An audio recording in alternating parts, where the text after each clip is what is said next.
Monsieur l'abbé Charles Planco, Oui. vous avez rencontré le pape la première fois à quelle époque? Non, je ne l'ai Et pas dans rencontré quelles directement. circonstances? Il est venu dans mon diocèse parce que l'évêque mettait dehors deux amis de jésuites. Il est revenu pour régler l'affaire quand il était responsable des jésuites depuis 2 ans, 3 ans.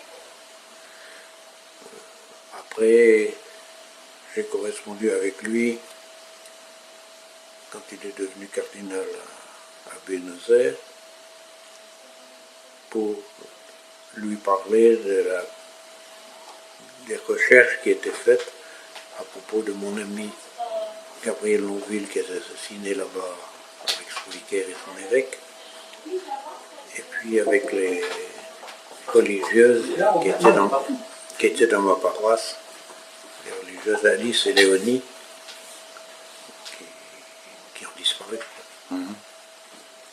Donc je lui ai demandé d'activer un petit peu les recherches et peut-être de transmettre à Rome les résultats parce qu'un évêque voulait introduire une cause en vue d'une possible béatification. Alors les réponses, tu les as sur la feuille là. Les jésuites pour toute l'Argentine, moi, il est venu dans mon diocèse, mais le diocèse faisait le tiers de la France, quoi. Vous étiez en Argentine à quel moment? Moi, je suis arrivé en Argentine au début 70 et je suis rentré pour Noël 78, dans 2 diocèses différents. Le premier accueilli par un évêque qui cherchait des prêtres français, donc. Et puis, quand il m'a mis dehors, comme beaucoup d'autres prêtres et religieuses du diocèse, en 75, alors l'évêque voisin m'a demandé si je voulais retourner pour un contrat de 3 ans. Alors là, c'était le moment plus terrible, quoi, puisqu'il y a eu le coup d'État en février 76. Oui. Et puis, donc, pas question de faire de réunion, ni du VAC, ni rien du tout.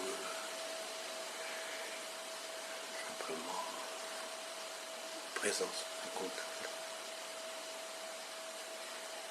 On parle souvent de l'attitude un peu particulière de l'Église catholique sous le régime. Qu'est-ce que vous en pensez? Non, en Argentine. En Argentine, oui. Ah, ben c'est évident. Quand j'étais là-bas, quand j'étais mis dehors, quoi, avec mon évêque, il y avait 5 évêques sur 65 qui n'étaient pas liés au gouvernement. Pendant un temps, c'était le gouvernement qui nommait les évêques, puis après ça, il fallait l'autorisation du gouvernement, et c'était des évêques qui n'ouvraient pas la bouche, qui ne touchaient pas. Quelle était votre impression lors de l'élection du pape? Quel sentiment avez-vous? Oui, d'abord, il y a 5 ans, quand au premier tour des élections, il avait obtenu un certain nombre de voix, et comme c'était le secrétaire d'État qui est devenu pape, il a laissé la place à l'autre, quoi. Et il ne s'attendait pas du tout à être élu. Les journaux avaient publié un certain nombre de biographies, dont la sienne, mais il y avait une trentaine, quoi. Mais bon, ça ne m'a absolument pas surpris parce que l'épiscopat, non seulement argentin, mais mondial, a besoin d'une direction. Et non pas de services techniques avec des cardinaux nommés à vie qui viennent, dont certains venaient à leur bureau à 10h, 10h30, ouvraient le courrier, partaient, puis revenaient le lendemain, et puis c'était tout. Comme dans beaucoup d'administrations, c'est pas spécial au Vatican, mais enfin, je crois qu'actuellement, il a nommé une commission qui, dans quelques mois, va recadrer un petit peu les tâches. Et le fait que le pape a refusé d'habiter au Vatican, mais dans un hôtel voisin, le fait, il y a un certain nombre de gestes qui sont les siens. Le premier jour où il s'est présenté, bon, il ne s'est pas fait acclamer, il a demandé de prier pour lui. Vous avez écrit un ouvrage sur votre période en Argentine. Oui. Quel en est le thème de cet ouvrage? Mais ce sont des lettres que j'avais écrites, enfin, un certain nombre de lettres que j'avais écrites, des articles que j'avais écrits ou que j'ai écrits à ce moment-là. Et j'avais là une masse de papier, si tu veux. Et celle qui m'a demandé de l'écrire, je disais tout à l'heure, c'est la femme du pasteur Daumont qui avait reconnu dans la sœur disparue un membre de sa famille qui veut en savoir plus. Et c'est elle qui a recomposé, après ça, elle a envoyé des photos, elle a complété le livre. Le pape François a eu cet ouvrage? Oui. Vous lui avez adressé? Oui, je l'ai adressé. Avant qu'il ne soit pape. Tout à fait, quand il était Et cardinal. dans la lettre, il fait allusion. Il me remercie, il dit qu'il l'a lu, qu'il y a des choses qui l'ont marqué parce qu'il les avait vécues. Tu vois, à ce moment-là, l'Église argentine, du fait de sa position très traditionnaliste, n'en prenait pas de mesure et tous étaient des subversifs, des communistes. Et encore actuellement, pour certains évêques, ils en sont là. Est-ce que vous avez eu des contacts avec d'autres personnes qui vivent toujours en Argentine? Oui. En particulier avec une femme qui était religieuse étant jeune, qui à un moment donné, qui s'est lancée dans le journalisme et qui, au moment de la dictature, a dû quitter l'Argentine pendant 8 ou 10 ans, qui a écrit des articles, des livres en France, en Belgique, qui est rentré là-bas avec son frère qui est prêtre. J'étais ami, j'avais connu ses parents et tout. Et on échange des mails plusieurs fois par semaine. Elle m'envoie des articles journaux, je les réponds, je lui pose des questions, je la remercie. Bon, il a maintenant 78 ans, quoi. Maria Berta Arroyo. D'ailleurs, cet Arroyo, son frère, à un moment, est venu faire un stage d'un an à Louvain, en Belgique. Et puis il est reparti en Argentine. Quelle est la principale différence entre la mission d'un prêtre en Argentine et en France?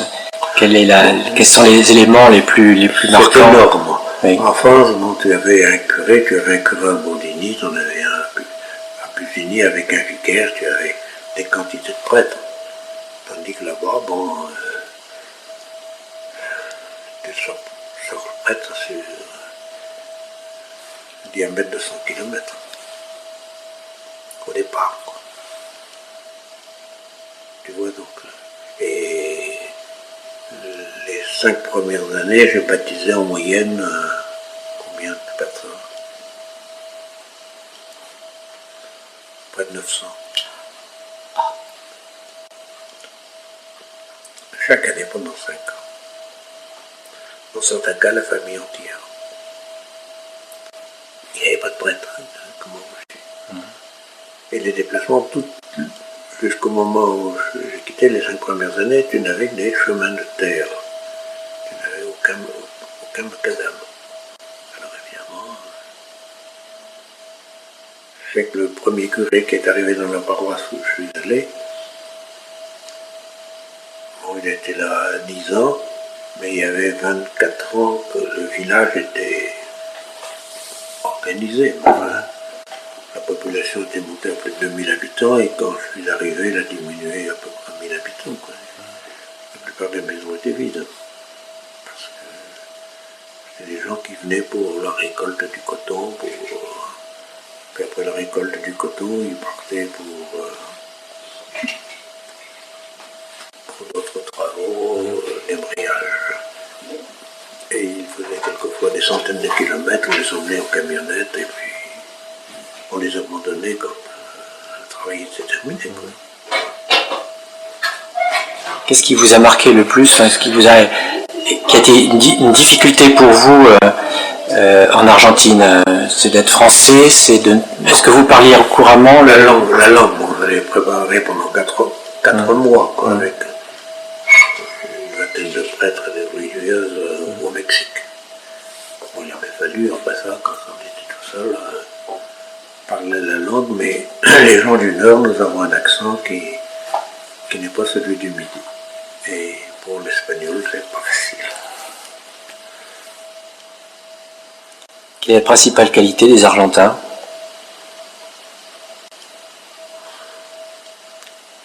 Vous ont-ils accepté comme prêtre étranger en quelque sorte? Oui, aucun problème. Sans problème. Aucun problème. Dans le diocèse où j'étais, moi je crois qu'il y avait l'évêque qui était d'origine italienne, mais argentin. Il y avait 3 prêtres argentins, les autres, il y avait des religieux allemands dans une paroisse, il y avait des espagnols, mais on était de français, il y avait des italiens, il y avait un peu toutes les nationalités, quoi. Et mais c'était très fraternel. Il n'y avait aucun problème de ce côté-là. L'Argentin est accueillant, il est très accueillant. Très accueillant, très accueillant. Personne du Sud. Comme l'Amérique du Sud. Hein. Tu es un étranger, dès le moment que tu commences à parler, tu es un frère, quoi, pratiquement. Oui, c'est beaucoup moins réservé comme les en France, les voisins. Ils ont même quelquefois de la peine à se parler, à se connaître, comment ils s'appellent, je ne sais pas. Mais nous, il va travailler le matin, puis sa femme aussi, alors je ne les vois pas. Et le retour en France a été difficile, non? Ça n'a pas été... Ouais, c'était difficile pendant un temps. L'évêque m'a envoyé dans une paroisse à Denain avec d'autres prêtres. Quoi. Et puis, hier j'ai eu un coup de téléphone d'une femme, mère de 3 enfants, maintenant grand-mère, que je vais aider à faire baptiser ses enfants et qui avait parlé de moi avec un prêtre pour l'occasion du baptême de ses petits-enfants. C'est 2 5. Technique. Alors que j'avais demandé à être vicaire, donc c'était à Dampierre à Valenciennes, pendant 16 ans. Enfin, j'ai découvert la jeunesse ouvrière, quoi. Puisque c'était des fils de mineurs, des fils de... Et après 16 ans, comme plusieurs professeurs de l'école étaient 8 ans, 10 ans, étaient nommés curés, c'était mon tour à être nommé curé. C'est à ce moment-là que m'est venue l'idée, mais au fond, si j'allais en mission pendant un petit moment, parce que étant au séminaire, on écrivait beaucoup aux missionnaires qui étaient nombreux et de tout pays. Et puis, à qui s'adresser, où aller, j'en sais rien. Alors on m'a envoyé auprès du responsable d'Amérique latine, je n'y connais rien. Alors on m'a envoyé avec un prêtre français, un prêtre de Lille, François Bousson, avec qui je vais faire une retraite la semaine prochaine. Et puis on m'a passé les visites médicales, non, on ne pouvait pas, il fait trop chaud, on ne tiendrait pas le coup.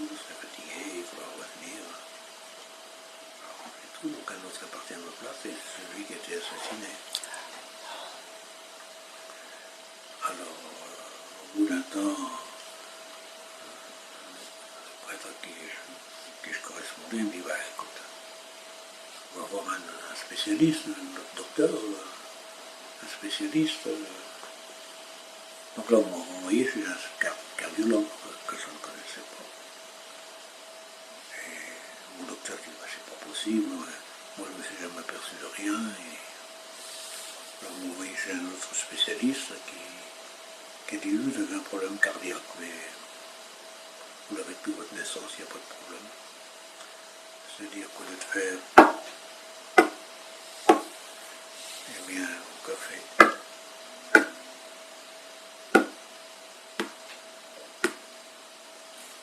dès le moment où, alors dès ce moment-là, je suis parti, je vais des problèmes de santé.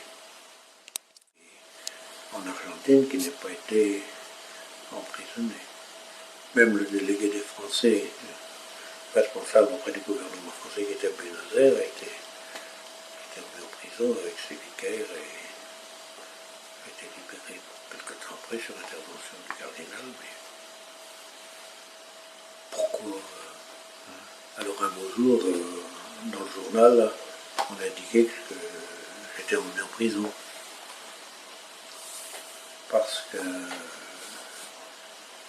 un militant d'Action catholique qui prenait l'autobus pour aller venir sa permanence,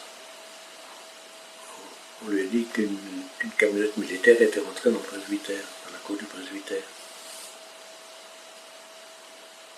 Alors le lendemain, j'étais arrêté dans le journal. Alors j'ai envoyé un démenti.